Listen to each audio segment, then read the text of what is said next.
Tomorrow marks 50 years since the lunar landing. On July 20th, 1969, Neil Armstrong and Buzz Aldrin were the first humans to step foot on the moon.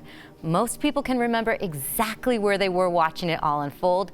And today, we're looking into the future by talking to Carl Jones. Thank you for joining us today, Carl. No problem. Thank you for having me. Thanks. Now, we're celebrating the 50th anniversary of the moon landing, but what can we expect from NASA moving forward? From NASA, the biggest things that are on the horizon are the launch of Americans from U.S. soil for the first time since the shuttle's been retired via the Boeing CST-100. And then after that, we set our sights on going to Mars, but the first stop is going to be Moon, and so we have the Artemis program and the Gateway program that are going to basically set the way for that for us to go to Mars later on. So the Gateway program is basically going to be a launch point, the International Space Station, but not as big. And it's going to be basically a kind of a launch point. So we'll launch spacecraft from here like we normally do. They'll go to the Gateway, and then they'll take lunar landers from the Gateway down to the surface of the Moon.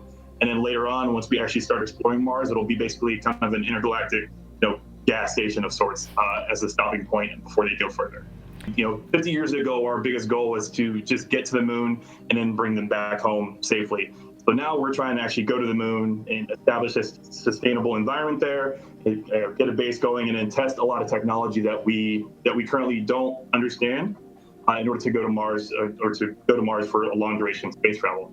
Right now, we don't understand how the human body reacts or how we could, how astronauts would do in a long duration mission. So a lot of those things we can use on the Moon first before we start doing that and start sending humans that far away. If they had volunteers to go to Mars, would you be one of them? Yes, absolutely. I've always wanted to go to Mars.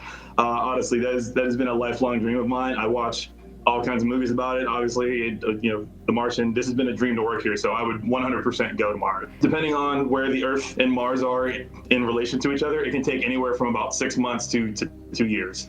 Well, I can't wait to watch all those unfold next 5 years. Fingers crossed to be there and see the launches. Yes. Thank you so much for joining us, Carl. Of course, thank you.